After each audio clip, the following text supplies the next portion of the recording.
Bom, abertinhos e abertinhas, antes de começar a gente quer só dar um recadinho. Não sei se você sabe, mas o Porta Aberta está com uma campanha no Catarse. Pois é, Brasil, e com apenas R$5 por mês você já ajuda a gente a não precisar fechar as portas. É só acessar www.catarse.me/portaabertapodcast e fazer sua doação. E é isso, agora bora pro episódio.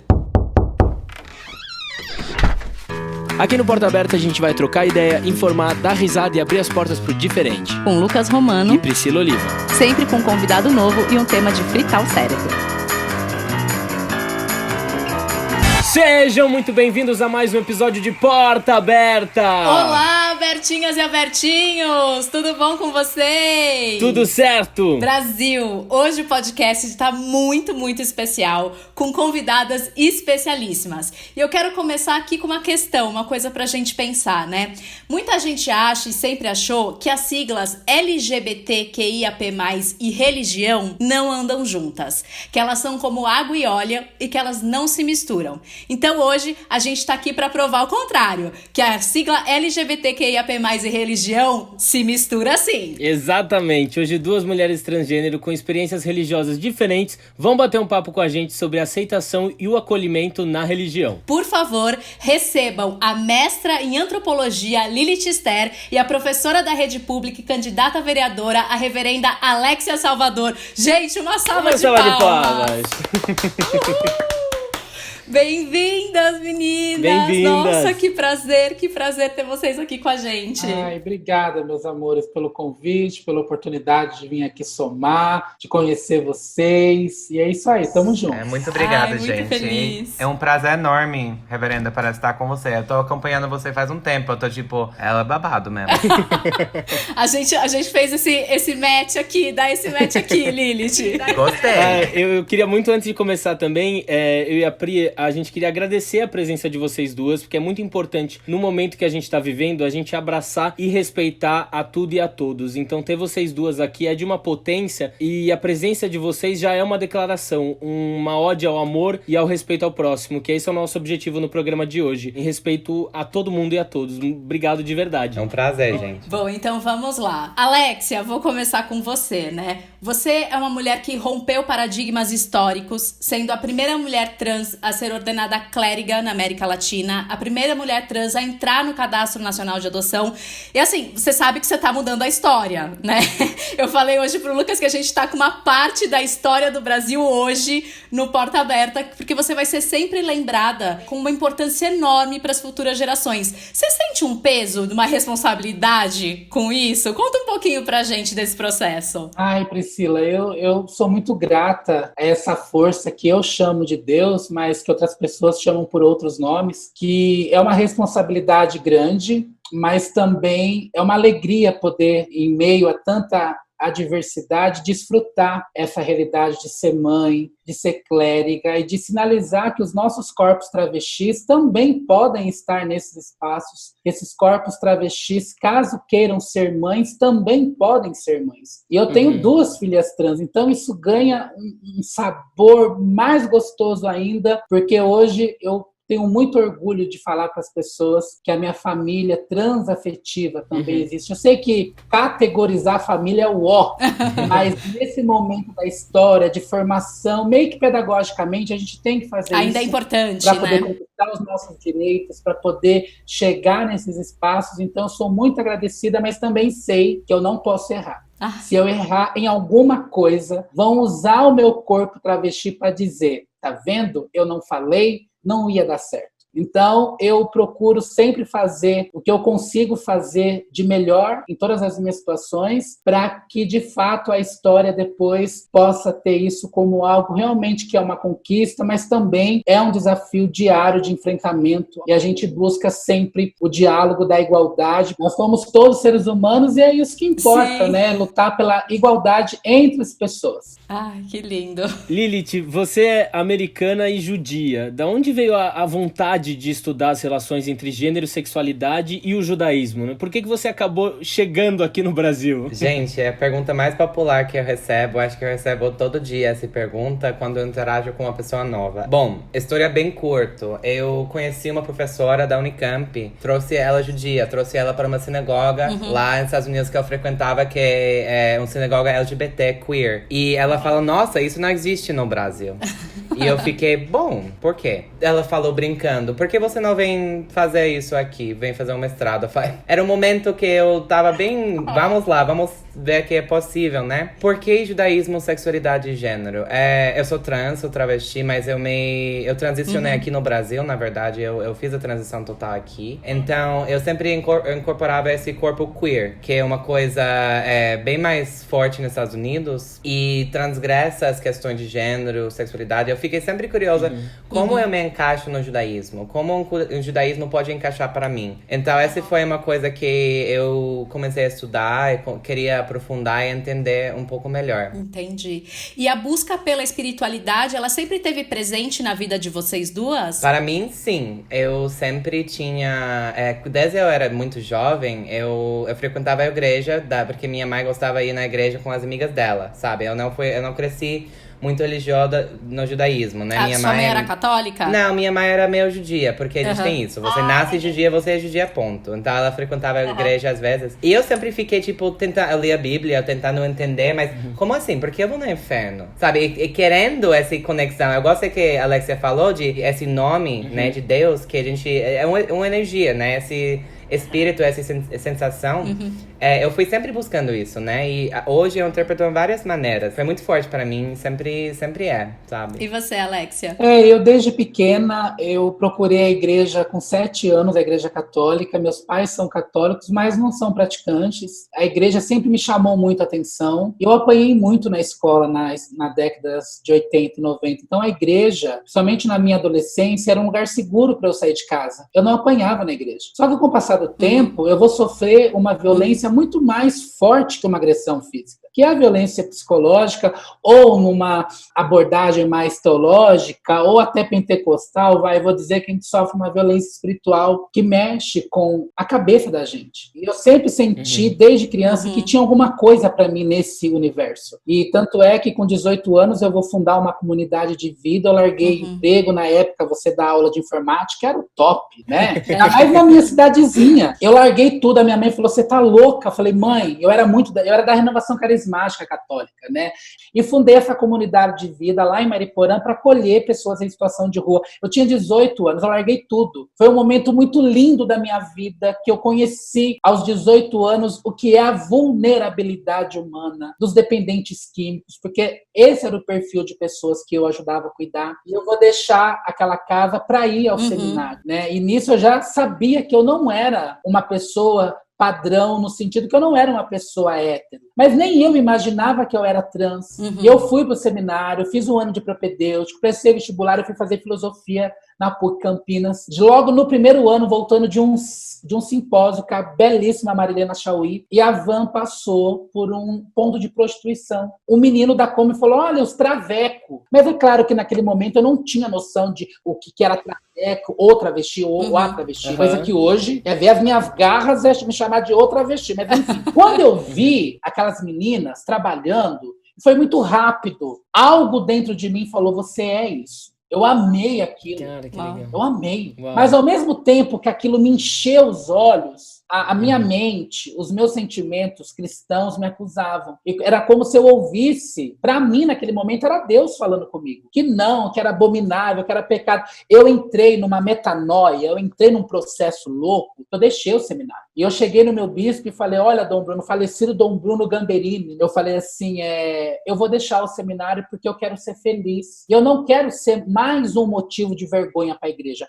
Eu tenho um carinho muito profundo pela Igreja Católica, porque boa parte da minha vida eu vivi dentro dela. Hoje eu sou protestante, mas eu não guspo no prato que eu comi de forma alguma. Eu reconheço a igreja instituição. Tem gente muito boa na igreja católica, tem padre muito bom, tem freira boa, tem bispo bom. Então, hoje, eu sei separar. E quando eu deixo o seminário, eu já saí assim, decidida. Eu ia contar para os meus pais que eu era uma mulher. Eu me encontrei, porque eu vivi uma adolescência sem saber quem eu era. Eu vivi na área rural de Mariporã, não se tinha rede social, não se tinha internet. Então, a igreja, no passado, ela fez isso comigo. A igreja, ela me oprimiu, ela me silenciou. Eu tento o suicídio 3 vezes. Eu não queria ser a vergonha do meu pai e da minha mãe. Então, quando eu saio do seminário, que eu chego na minha mãe e no meu pai, tranco eles no quarto e começo a chorar copiosamente, falo, eu quero falar uma coisa. Eu lembro que o meu pai, quando eu comecei a falar, o meu pai, se você for viado, tá tudo certo. Você sempre me deu orgulho, você sempre trabalhou, mas se eu te ver vestido de mulher, eu pensei muito rápido. Eu falei, eu sou gay.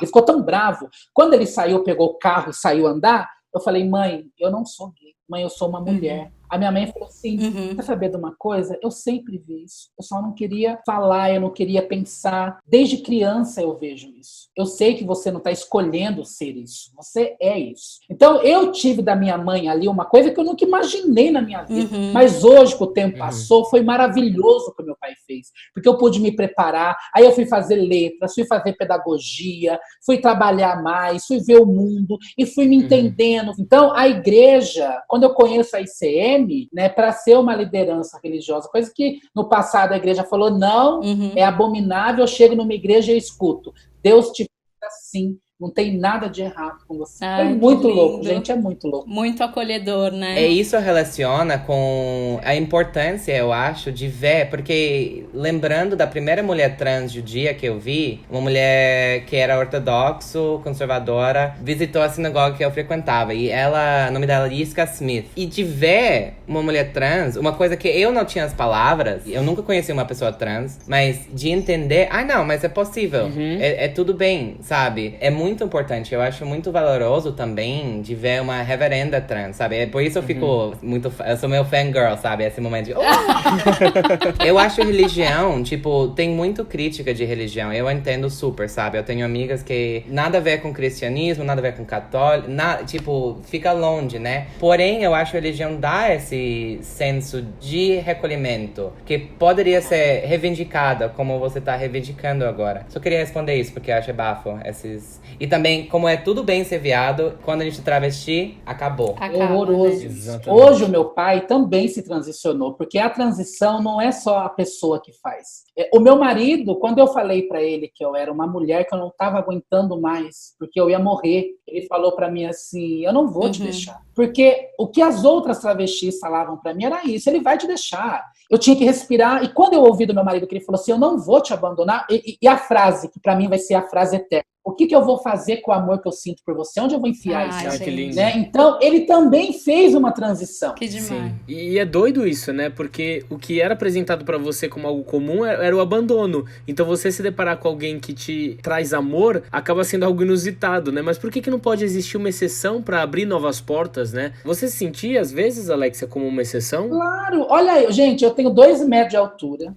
A minha voz, vocês estão ouvindo a minha voz, eu poderia narrar jogo tranquilamente. Eu tô fora do padrão dito feminino. Eu chego de longe, vão falar, travesti chegou. Isso no começo me machucava. Hoje não. Eu lembro que o meu pastor, na casa dele, um dia ele falou assim, porque você é uma travesti. Eu quase voei nele. Não, eu sou transexual, porque eu queria estar higienizadinha. Eu sou trans, travesti, não. Por quê? Porque tudo que eu ouvia de travesti era ruim. Exato. Hoje, eu crio as minhas filhas dizendo para elas, vocês são travestis. A mamãe é travesti, porque são as travestis que abriram as portas para que a gente tivesse junto nessa casa. Exatamente. É claro que eu respeito quem se sente transexual, eu não estou aqui deslegitimando. Que nem no Brasil, e a Lilith sabe muito bem, não se usa o termo transgênero, quase não se usa. E as pessoas ainda usam errado. É mulher transgenerar. Então, você sabe que a gente tinha essa questão... A gente ficou com essa dúvida. É adjetivo transgênero e transgênero. Entendi. Então, eu mesma defendia muito isso. Quando eu comecei a ficar um pouquinho conhecida, a transgênera, e vários repórteres, editores de revista, não, porque a transgênera... Hoje, gente que me entrevistou há anos atrás, que quer uma nova entrevista, eu sou travesti, mas você falava que era transgênera. Também eu sou transgênera, mas a minha identidade é travesti. E eu tenho um orgulho muito grande de ser uma travesti, porque foram as travestis que fizeram com que eu, hoje, chegasse onde eu cheguei. Que lindo. Exatamente, eu acho que é uma tentativa também de modificar, né, Alex? Eu acho que existe essa questão hoje de que, poxa, por tantos anos as pessoas alegaram, colocaram em cima dessas mulheres travestis tantas coisas ruins, e elas, como você disse, abriram tantas portas, que eu acho que nada mais justo também que fala, não, peraí, vamos dar a devida importância a isso, né? Eu acho que é uma forma de ressignificar de uma maneira linda. É o mínimo que eu possa fazer para que a identidade travesti não desapareça, não morra. Mas é claro, eu reafirmo, é direito nosso, de ser humano, de se identificar e se apresentar da forma, é um direito seu, né? E hoje eu exerço esse direito, ensino às minhas filhas que a gente tem que ter orgulho, né, de Silvia Rivera, Marsha P. Johnson, que foram pessoas que abriram portas, né? Então eu sou muito feliz hoje de ser a primeira reverenda travesti, meu amor, da América Latina. Isso é muito foda. Sim. Maravilhosa. E Lilith, deixa eu te perguntar uma coisa. Você acha que o fato de você ter sido acolhida dentro da sua religião, isso colaborou para a sua saúde mental, para a sua saúde emocional, que o seu caminho foi menos dolorido, vamos dizer assim, por você ter encontrado um apoio na sua religião? Eu tô escutando a história da Alexia, tipo, eu tô pensando, né? Porque eu não tenho... Meu conexão de judaísmo atualmente é bastante dessa questão que eu estudei. Eu estudei sobre, eu fiz esses vínculos, eu procurei... Mas no Brasil, eu não fiquei próximo da comunidade. Eu tinha muita sorte que o judaísmo que eu encontrei nos Estados Unidos, porque foi uma escolha também. Eu não fui criada dentro. Eu vou estudar judaísmo, eu vou voltar. Eu usava kippah, quando era bofe, eu usava kippah, eu usava talit. Eu fiz todos os negócios bem certinho de religioso. E o babado foi que quando eu comecei a conhecer outros judeus, eu tinha sorte de conhecer judeus viados, judeus trans. Então, meu judaísmo sempre foi um judaísmo LGBT, se a gente vai usar esse termo. Isso foi muito babado, porque eu não precisava contemplar. Claro que existia, né? Mas as pessoas que... Eu falei, não, eu vou fazer Shabbat, eu vou fazer os feriados, as cerimônias, tudo junto com as pessoas parecidas comigo. Então, é muito bom quando existe acolhimento, mesmo em judaísmo particularmente, a gente tem tanto vertente. Tem um ditado que é tipo, 2 judeus vai ter 3 sinagogas, né? Se a gente colocar 2 judeus numa ilha, vai ter 3 sinagogas porque ninguém vai concordar. E nos Estados Unidos tem... É bem isso mesmo. Nos Estados Unidos tem tanto judeu, você consegue achar a sua comunidade. E eu cresci num lugar bem também... eu não sei como falar isso em português. Metropolitano. Sim. Tipo, perto de São Francisco. Eu tinha muito essa sorte também. Porém, voltando, né, nessa questão... Eu nunca conheci uma judeu trans. De fato, uma mulher trans. Judia, travesti. Que a gente não usa travesti no mesmo jeito nos Estados Unidos. Eu uso esse termo só aqui. Então, foi... Tipo, eu fiquei... Mas como eu faria isso? Como eu poderia ser? E agora eu conheci a Sucena que a gente ficou amigas. E ela judia trans, travesti também. Então, é muito babado de ter esse acolhimento. Eu queria também responder da questão de higienização da travesti para trans, porque é um babado muito forte. Eu tô adorando tudo que você tá falando, Alexia, porque existe muito isso. Eu me reafirmo, travesti também, por essa razão. Eu trabalho na empresa, empresa multinacional, é um privilégio enorme, mas eu falo, não, você trabalha com travesti. Sim, é ressignificar a palavra, né? Exato, e também falar, tipo, ela é igualmente válida. A travesti que a gente vê na rua, que não tem silicone, que tem chuchu, que tem barba, ela é igualmente válida como a gente, que tem acesso a hormônio, etc. Sim. Então é muito complicado, porque existe uma pressão enorme. Mas isso vem do fundo, eu acho, desse pressão, dessa genialidade, querer impor nos nossos corpos esses padrões de beleza, para também a gente sobreviver, né? E é muito bom quando a gente consegue romper isso e ficar, foda-se, eu vou fazer o que eu quero. esse é meu corpo.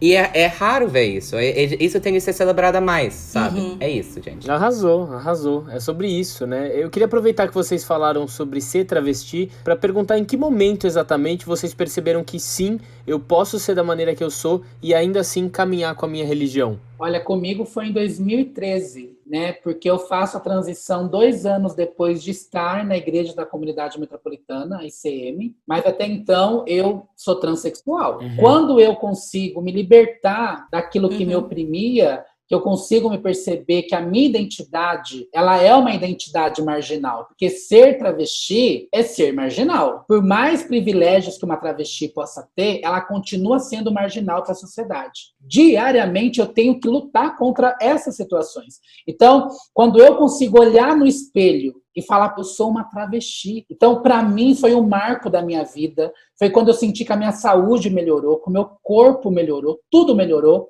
porque eu passei a me amar e também ser referência para alguém também sobre isso, né? Então, para mim, foi importantíssimo quando em 2015 eu olho no espelho e falo, Mona, a senhora é uma trava.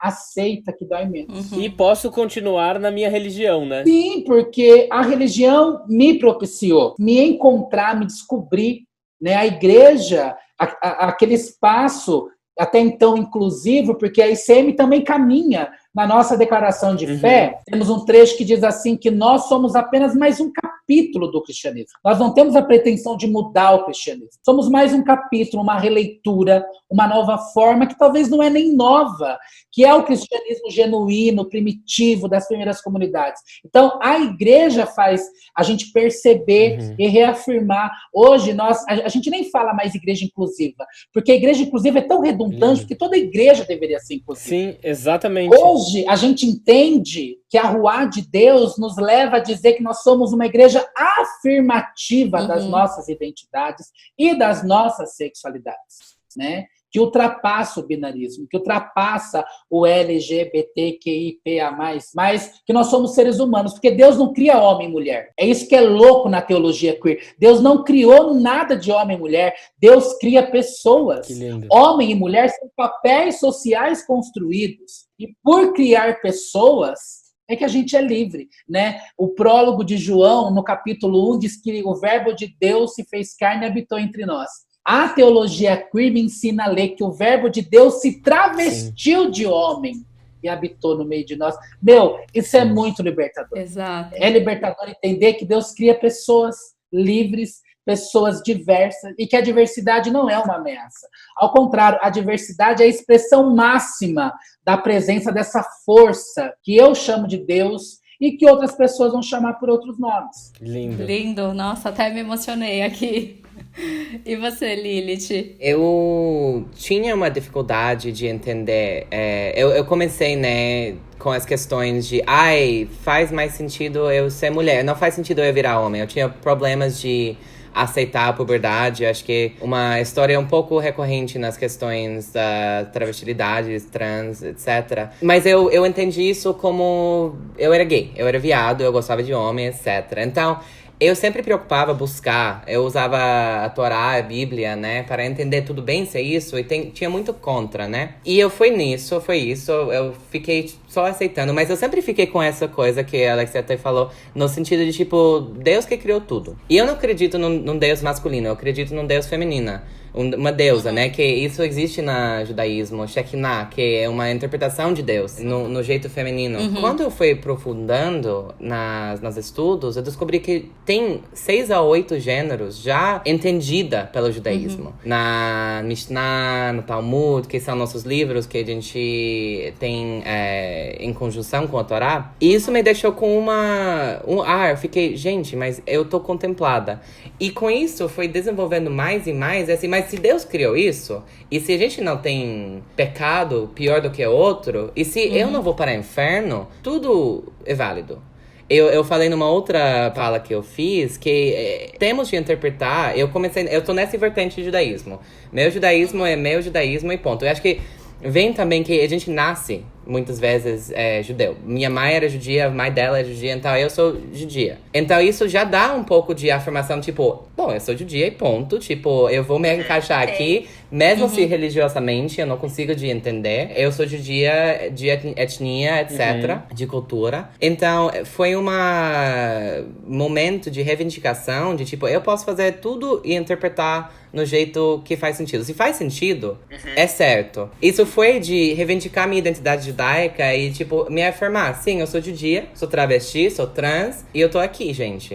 Aceita? Muito bom. E você falou de duas coisas, na verdade. Primeiro que eu ia te perguntar, você mesmo falou, você é judia, sua mãe é judia, então, né, tem a questão da ascendência. Então, assim, eu sei um pouquinho, estudei um pouquinho do judaísmo, eu sou católica, mas, né, tentei entender um pouquinho.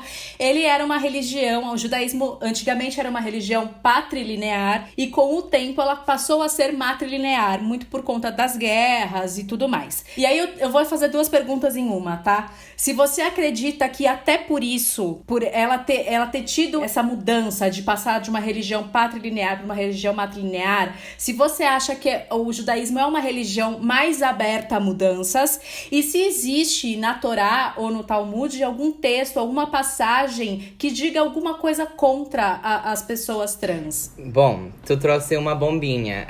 Porque...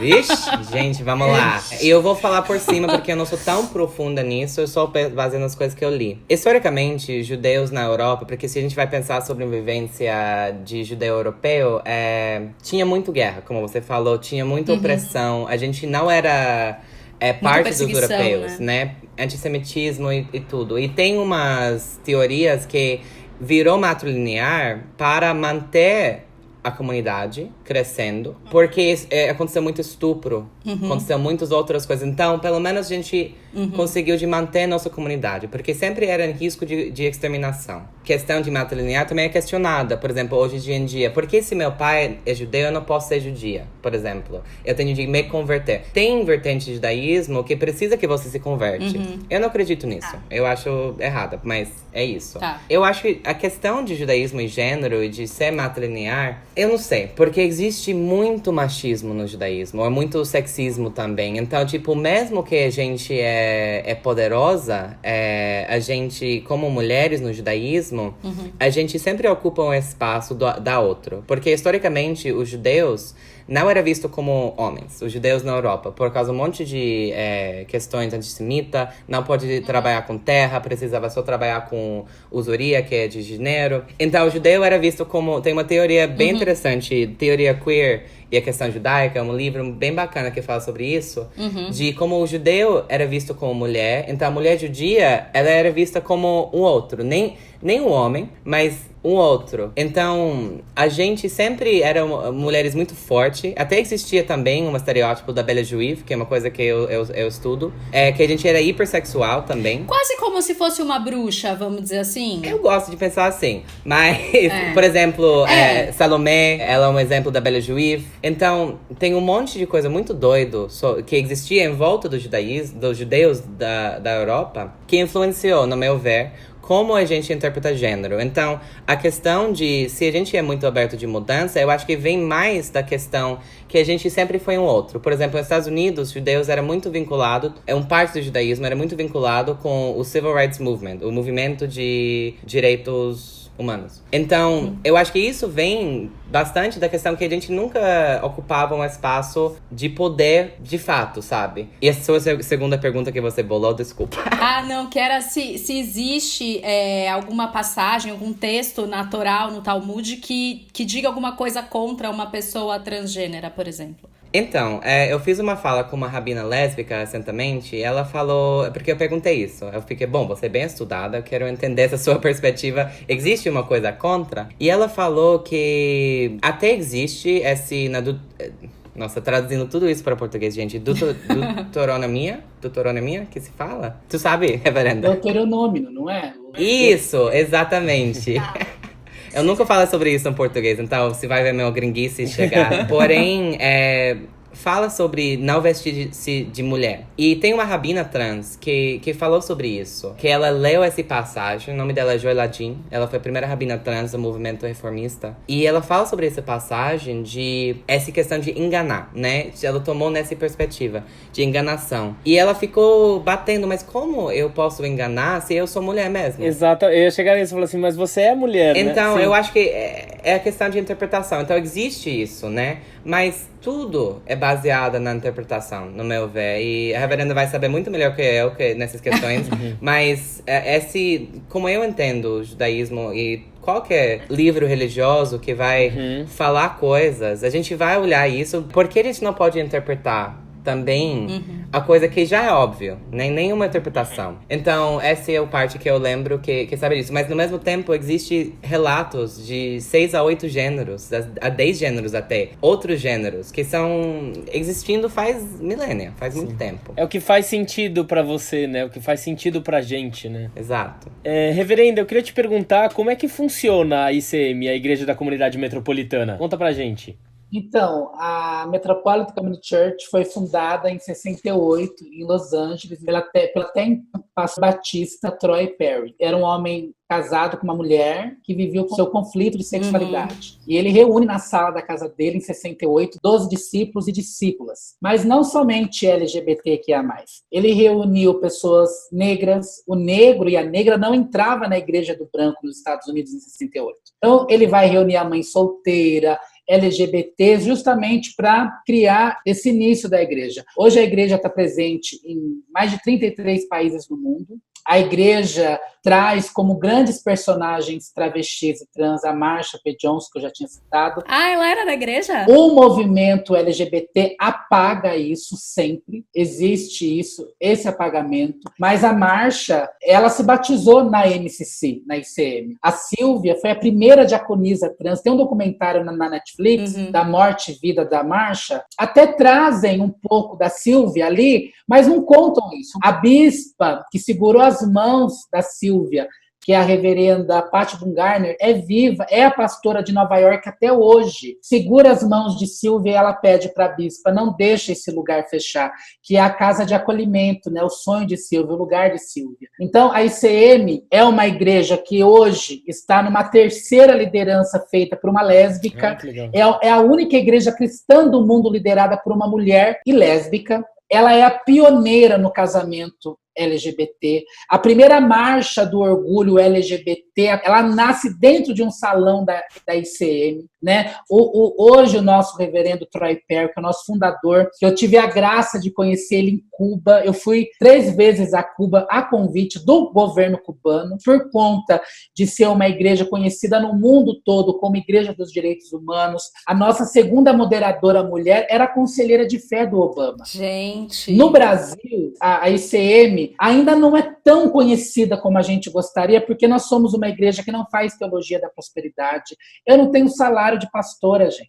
Nós não temos nenhum templo no nosso CNPJ ainda, é tudo aluguel, porque a gente é uma igreja de militância, de enfrentamento mesmo, né? Nossa. Então, a ICM tem ali na sua fundação a única pessoa viva ainda que estava na organização da primeira parada, que é o Troy Perry. Sim. Então, o ano passado eu reencontrei em Orlando, na nossa conferência geral, que acontece de 4 em 4 anos. Foi a primeira vez que uma latina travesti preta pregava numa conferência geral. Sim. Porque a gente, como eu já disse, a questão de ser americano, de ser europeu, nós temos diferenças históricas, sociais, culturais muito profundas. Então, quando eu recebi o convite, eu nem acreditei. E foi muito lindo ver o meu fundador sentadinho na cadeira de roda, no palco ali comigo, e chorava enquanto eu pregava. Eu comecei a pregação convocando todas as pessoas trans a subirem comigo. Eu falei, eu cheguei aqui, eu não vou chegar sozinha, venham, né? Foi muito lindo. A ICM,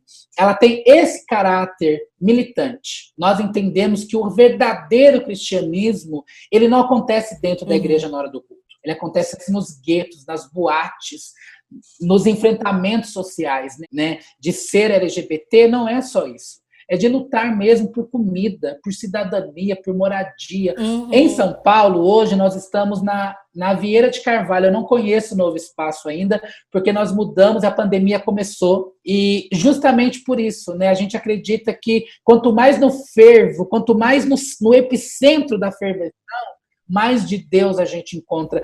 O ano passado, durante o ano todo, a gente distribuía, e ainda distribui pelo Projeto Séforas, comida pelas ruas de São Paulo, principalmente para LGBTs. E uma vez uma moça, numa entrevista, falou assim, como que é levar Jesus para essas pessoas?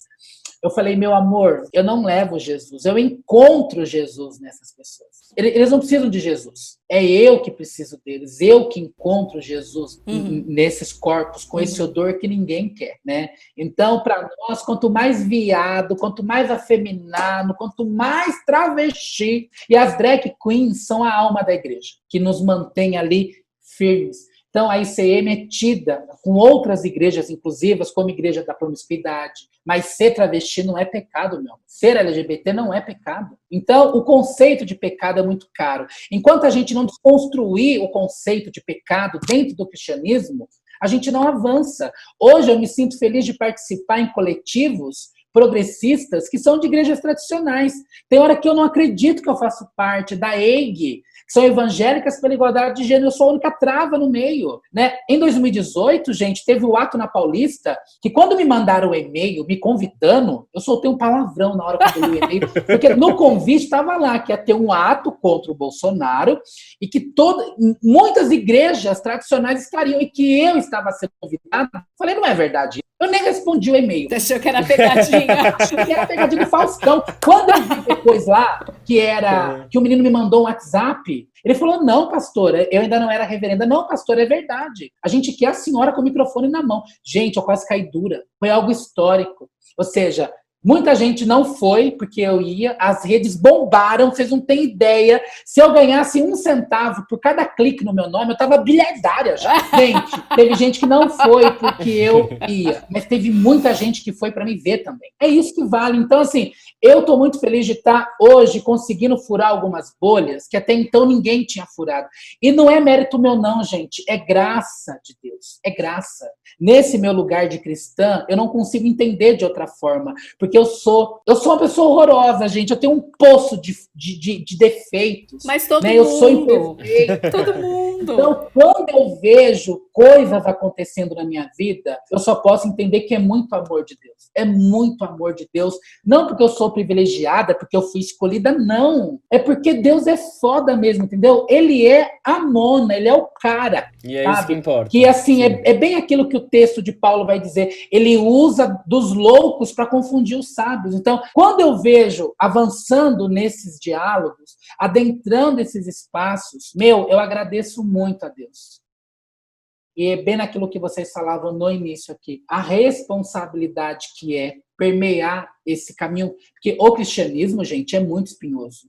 A dogmatização que ele se transformou é o que prejudica toda a relação humana. E de um Deus que pune, né? É um Deus que está com binóculo, assim, uma agenda, olhou o boy, ele marcou. Se você saiu com o boy, não está casada, ele marcou. Então, não, mas é um Deus que ultrapassa. Eu não vou nem entrar em assuntos polêmicos. Dava para fazer outro programa. Dá para fazer outro. Porque, gente, é tudo conceitual. E o quanto é colonizador, eu acho que essa é a palavra perfeita. O quanto o cristianismo é colonizador dos nossos corpos. Eu, quando vi aquela multidão de fundamentalistas na porta do hospital, lá no Espírito Santo, dizendo que aquela menina não podia interromper aquela gravidez, que a vida vinha em primeiro lugar, uma menina de 10 anos foi abusada, estrupada anos. É uma criança que não podia ser mãe. E a própria lei respalda nesses casos.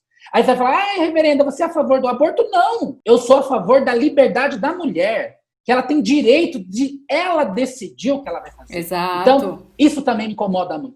Porque o que me fez estar numa igreja inclusiva? A minha igreja primeira não me aceita como eu sou. Nunca deixaria eu ser uma madre? Nunca. Nunca. E sei também que talvez chegue o dia, eu tenho falado muito isso esse ano, não sei porquê, talvez chegue o dia que vocês vão abrir a timeline de vocês e vai estar lá, reverenda trans foi assassinada. Porque a transfobia faz isso.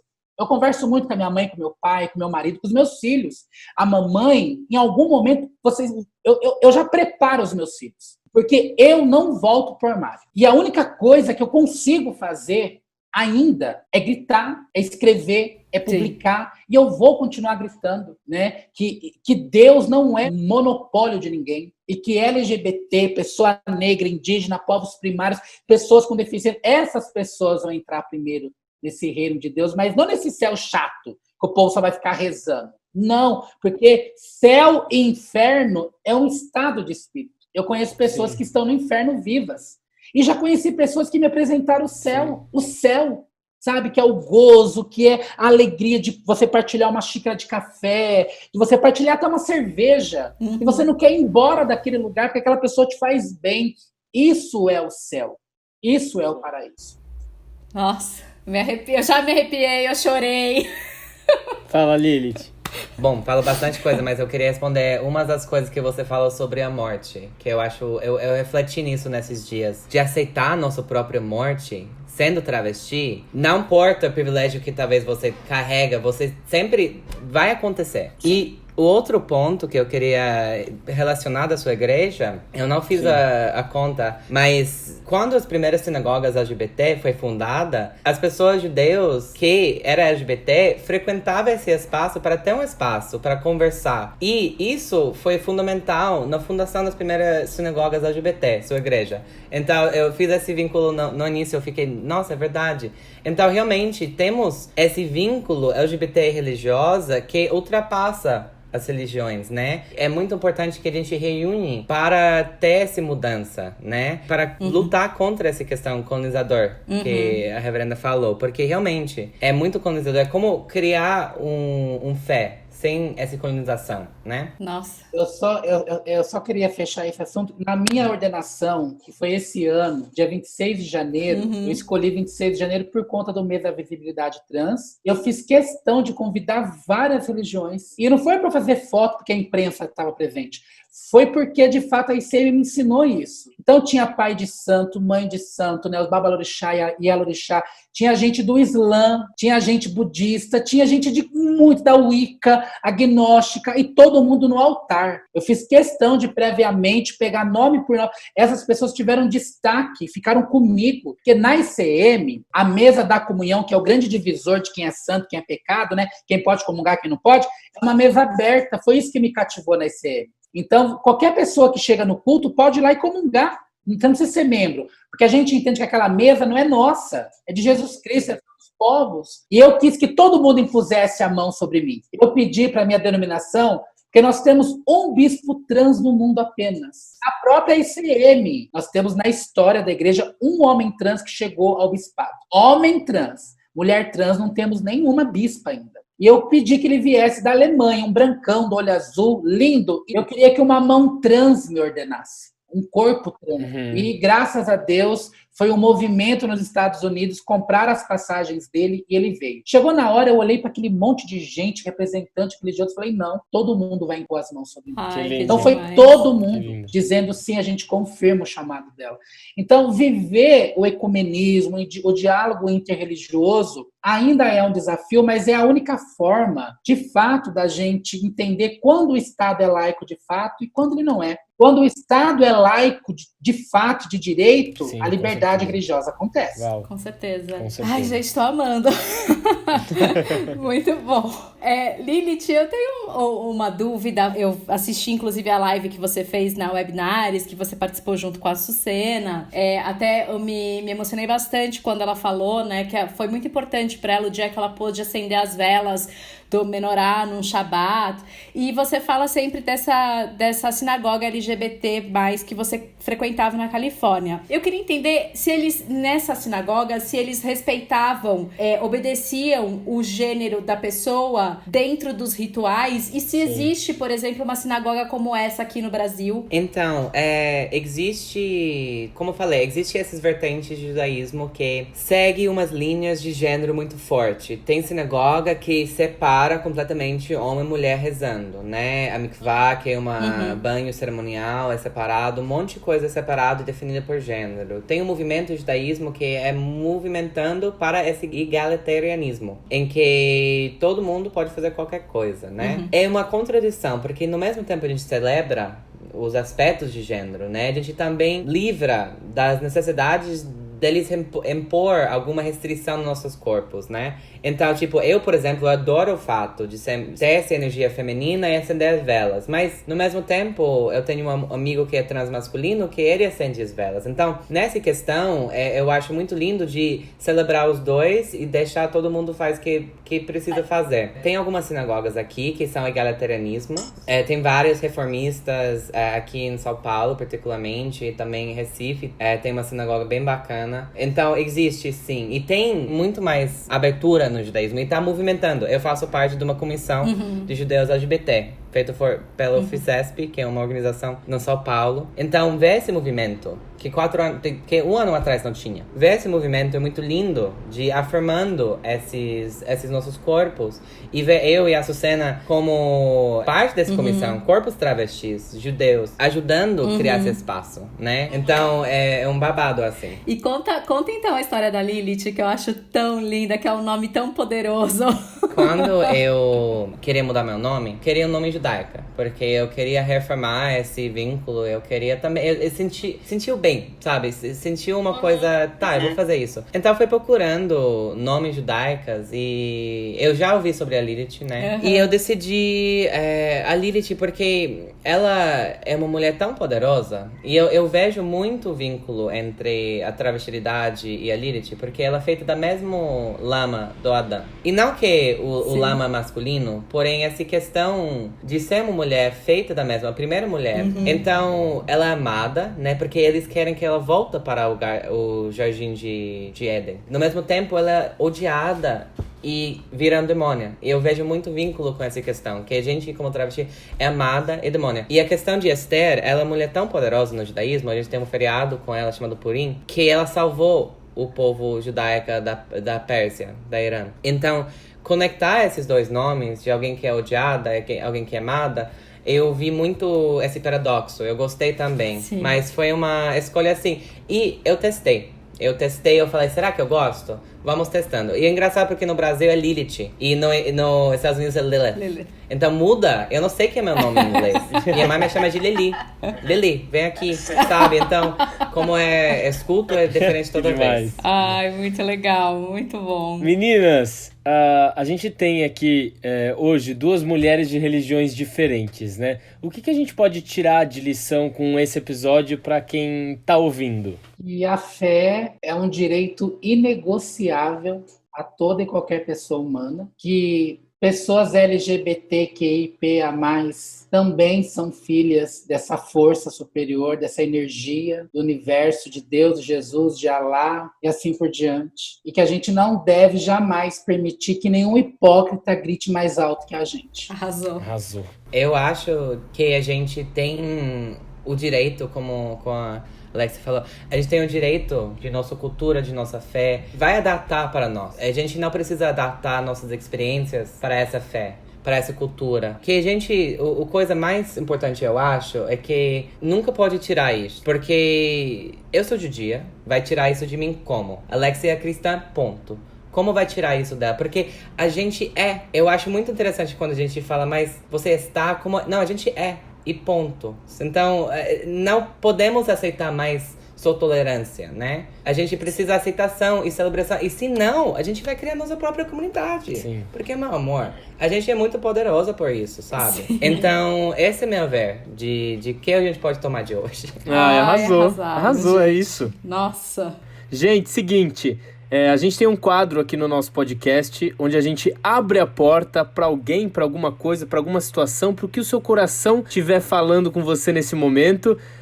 Vamos começar com a Alexia? Alexia, para quem você abre a sua porta? Quero abrir a porta para as mais de 120 mil famílias que perderam seus entes queridos para a Covid, por negligência também desse desgoverno. Então eu quero acolher todas essas famílias no meu coração, na minha vida, porque amanhã pode ser a minha. Então, eu não consigo pensar em outra coisa. Arrasou. Sim, com certeza. Lilith, e você, pra quem ou o que você abre a sua porta? Não é um pouco diferente, mas eu gostaria de abrir a porta para... Acho que eu sou supremista travesti, porque tudo que eu falo é sobre travesti. Para as travestis que têm de lidar com o jeito que o mundo nos trate, com afetividade, responsabilidade dessa afetividade, essa solidão, essa questão que a gente nunca acha que a gente vai achar essas relações que não são só românticas, mas também de afeto em outras formas. E como o mundo nos trate com tanto descartabilidade, que nos deixa, às vezes, achando que a gente é descartável mesmo. Eu vejo isso muitas vezes, me deixa lamentando, porque a gente é as pessoas mais poderosas no mundo. Eu fiquei no Brasil por as travestis. Eu poderia ter voltado para os Estados Unidos depois do mestrado, mas minha comunidade, eu fiquei. E você pretende ficar? Pergunta para outra podcast. Não fala isso pra minha mãe, gente. Pelo amor de Deus, ela vai ficar brava. Eu sempre falo, sim, mãe, mas talvez o ano que vem eu vou ver. Mas eu fiquei por causa das travestis, gente. Tipo, minha família. Tipo, eu não tenho filhas adotadas, mas eu tenho 3 filhas que são, sabe, aquela família travesti? Eu sou a mãe de 3 filhas, eu tenho 3 irmãs, sabe? É uma casa, é uma família que a gente tem essa relação e por isso... Enfim, eu gostaria de abrir a porta por isso. Arrasou. Pri, pra quem você abre a sua porta? Ai, meu Deus, eu vou abrir a porta pra Denise, a Denise Joseph. Por que eu vou abrir a porta pra ela? Ela é muito, muito amiga do meu marido, ela é sócia do meu marido, inclusive, e foi a Denise que me convidou pro evento da Namate, que é o evento que a Lilith participou junto com a Abby Stein, que é uma mulher trans rabina. E eu assisti aquele evento e eu enlouqueci. Eu falei, não, a gente precisa tratar disso no Porta Aberta, a gente tem que falar disso no Porta Aberta. Então eu vou abrir a porta pra Denise, que me convidou e me abriu essa possibilidade da gente estar tendo essa conversa aqui hoje, gente, que foi, assim, incrível e foi maravilhosa. Então, Denise, minha porta tá aberta pra você. Obrigada! Arrasou. Eu vou puxar um pouco seu gancho, Pri, e agradecer um pouco em prol do tema, porque eu fiquei pensando em pra quem eu podia abrir a porta, pra o quê, e eu acho que não tem como, depois de ouvir o episódio de hoje, não tem como não abrir a porta pro respeito, né? Então eu vou abrir minha porta pro respeito. A gente pensa que religião é algo muito fechado, né? Mas eu acho que se a gente tiver respeito, a gente consegue encontrar o que pra gente faz sentido. Respeitar os outros, respeitar as diferenças. Eu acho que a gente deixou muito claro isso no episódio de hoje. Respeitar os nossos corpos, ser quem somos, né? Isso por si só já é um ato de celebração. Por isso foi muito importante ter vocês duas aqui pra gente celebrar essa fé, esse respeito. Então é isso, eu vou abrir a minha porta para essa liberdade de expressão, para esse respeito, que só com isso a gente consegue avançar como sociedade. Então, só tenho a agradecer vocês duas. Ai, meninas, muito obrigada. Imagina, obrigada pelo convite. Espero voltar em outras oportunidades. Eba! Assim que essa pandemia passar, quero conhecê-los, conhecê-las e conhecê-las. Lilith, eu não te conhecia, mas me apaixonei. Quero muito poder te conhecer também pessoalmente. Mas obrigada por vocês que acompanharam aqui esse podcast. A gente se vê em outra oportunidade. Um beijo, que Deus, que a deusa nos abençoe hoje e sempre. Amém. Ai, gente, depois eu falo depois a Alexia, eu fico tipo, que eu falo? Mana, gente, foi muito... Eu fiquei muito grata por me convidar aqui hoje, gente. Eu fiquei muito animada, fiquei enchendo o saco da Priscila. Mas vai rolar? Mas manda o link, sabe? Eu fiquei animada, sabe? E quando falou que a reverenda vai vir também, eu falei, gente, só tá melhorando o negócio. Eu tô adorando essa oportunidade de falar sobre um pouco da minha perspectiva, da minha experiência. Também mostrar que existe judias trans, a gente existe. E eu espero de conhecer vocês também. Alex, eu vou adicionar você no Instagram, a gente vai virar amiguinha, vamos trocar figurinha. Aliás, para quem quiser conhecer mais vocês, deixa as redes sociais de vocês para os nossos ouvintes poderem conhecer um pouquinho mais de vocês. Meu é Lilith Esther, Lilith_Esther. O meu é @Alexia Salvador Oficial, Alexia com XY.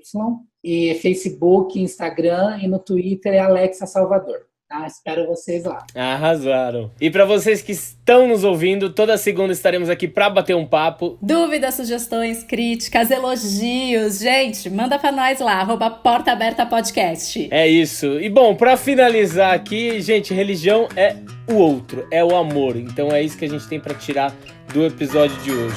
Obrigado, gente. Um beijo. Beijo, tchau. Tchau.